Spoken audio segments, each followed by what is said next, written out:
안녕하세요. 두발로병원 이강입니다.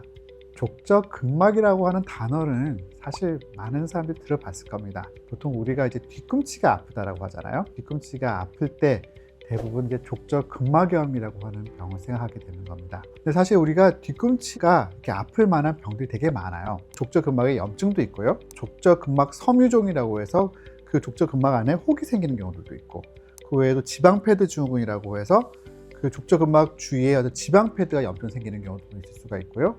그 외에 뭐 종양 다른 형태의 어떤 뭐 골절도 있고 워낙 여러 이유가 되게 많습니다. 족저근막 파열, 그럼 조금 생소할 텐데 생각보다 이제 발을 전공한 의사들은 이제 왕왕 경험하는 그런 하나의 진단명이 되겠습니다. 그럼 족저근막 파열이라고 하는 게 뭐냐면 말 그대로 족저근막이 찢어지는 거예요. 이제 누구한테 보통 많이 찢어지느냐? 요즘에 사실 러닝을 많이 하잖아요. 이게 러닝을 하시는 분들한테 보통 많이 나타납니다. 이게 보통 우리가 어떤 운동이든지 준비 운동을 해야 되지 않습니까? 몸을 따뜻하게 풀고 이렇게 스트레칭을 하고 운동을 시작을 해야 되는데, 이제 운동에 대한 좀 자신감이 생기시게 되면 사실 그런 준비 운동을 생략하는 경우가 많아요. 특히 요즘같이 날씨가 춥잖아요. 밖에 추운 데 있다가 갑자기 이제 뛰어야지 하고 뛴다든지, 내가 평소 때도 맨날 러닝을 했으니까 오늘 바쁜데 바로 뛰어야겠다 싶어서 딱 뛰잖아요. 딱 뛴다라고 하는 게 뭐예요? 결국에는 뒤꿈치를 디디고 그 다음에 다시 앞꿈치를 디디면서 뒤꿈치를 드는 행위를 하잖아요. 이때 어떤 상황이 생기냐면 족저근막이 쫙 이제 늘어나는데, 이게 준비 운동이 되어 있지 않은 상태에서 이게 갑자기 뒤꿈치를 확 들어 올리게 되면 이게 쫙 하고 찢어지게 되는 겁니다. 그래서 이제 갑자기 내가 딱 뛰려고 하는데 뒤꿈치가 갑자기 꽉 뭔가 전기 통하듯이 찌릿했다 혹은 퍽 했다 라고 하면 사실 이건 족저근막의 파열을 한번 의심을 좀 해봐야 됩니다. 그럼 족저근막 파열이라고 하는 게 그럼 큰일 나서 수술해야 되거나 그런 건 꼭 그런 건 아니에요. 보통 수술까지 가야 되는 경우들은 아닌데, 이것을 간과를 하고 그냥 두게 되면 어떻게 되냐면 이게 사실 평발이라고 하는 게 잘 생겨요. 우리 몸이라고 하는 게 약간 발은 이제 삼각형으로 이렇게 돼 있잖아요. 딱 이렇게 삼각형으로 딱 있어갖고, 삼각형 꼭지점이 우리가 이제 발등이라고 쳤을 적에 한쪽이 뒤꿈치고 한쪽이 앞꿈치다 하면 이렇게 딱 삼각형으로 딱 있잖아요. 그럼 이게 아치가 유지가 되려면 족저근막이라고 하는 팽팽한 근육막이 있기 때문에 아치가 딱 유지가 되는 건데, 이게 딱 끊어져 버리면 어떻게 되냐면 이렇게 쭉 하면서 아치가 무너져 버리게 돼요. 그러면 이게 완전히 그때부터는 얘기가 달라지죠. 우리가 평발이 와버리게 되면 그럼 이걸 다시 아치를 살려고 하면 엄청 큰 수술을 해야 돼요. 사실 이 족저근막 파열이라고 하는 게 가만히 진단만 잘해서 관리만 잘하면 또 알아서 잘 아물 수가 있는 부분이 있는 건데, 이걸 모르고 지나가고 하면 어떻게 보면 큰 병이 될 수 있다 이야기를 하고 싶어서 오늘 이 주제를 잡고 이제 여기에 대한 이야기 좀 하려고 하고 있습니다.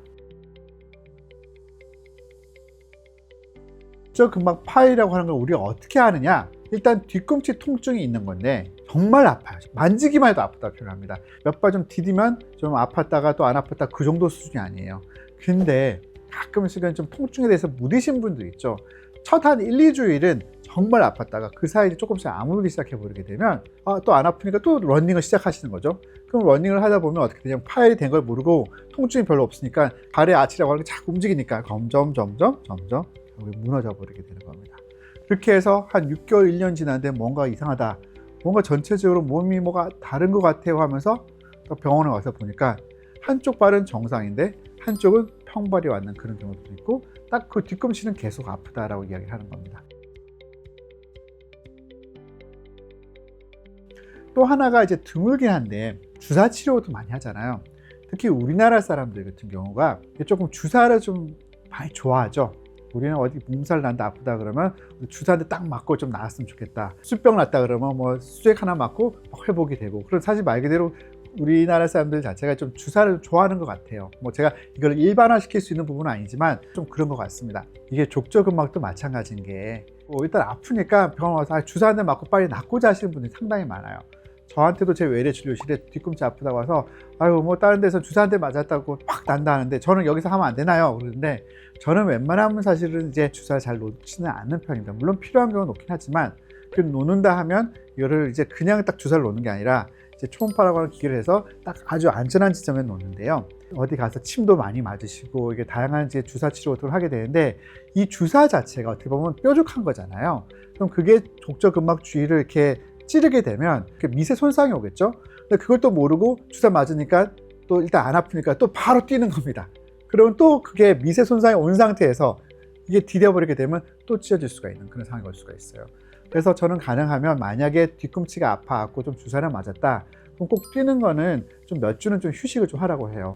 그래서 족저근막이라고 하는 게 누구나 한 번씩 겪어볼 수 있는 하나의 흔한 병입니다. 그런데 만약에 이거를 그냥 가만히 치료 잘 하면 괜찮은데 주사 치료를 한다든지 했을 적에, 이게 물론 주사가 뭐 잘못된 건 아닙니다만 그 주사라고 하는 바늘 끝 자체가 또 다른 하나의 의인성 손상이라고 얘기하는데, 그런 손상을 유발하게 돼서 그걸 모르고 또 하나의 더 파열로 더 키울 수가 있으니까 꼭 주사 맞으신 경우에 한해서는 조금 운동이라든지 그런 취미로 하던 스포츠 활동은 가능하면 좀 삼가를 하는 것을 꼭 권장을 해드리고 싶습니다.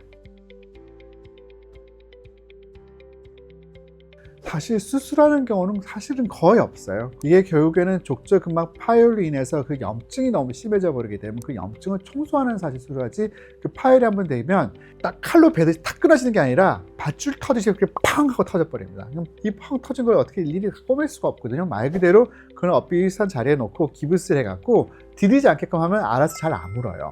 그래서 사실 어떻게 보면 초기 진단이 중요한 거지, 사실 이걸 어떻게 꼭 치료해서 꼬매야 된다, 그건 아닙니다. 두발로병원 이강이었습니다. 감사합니다.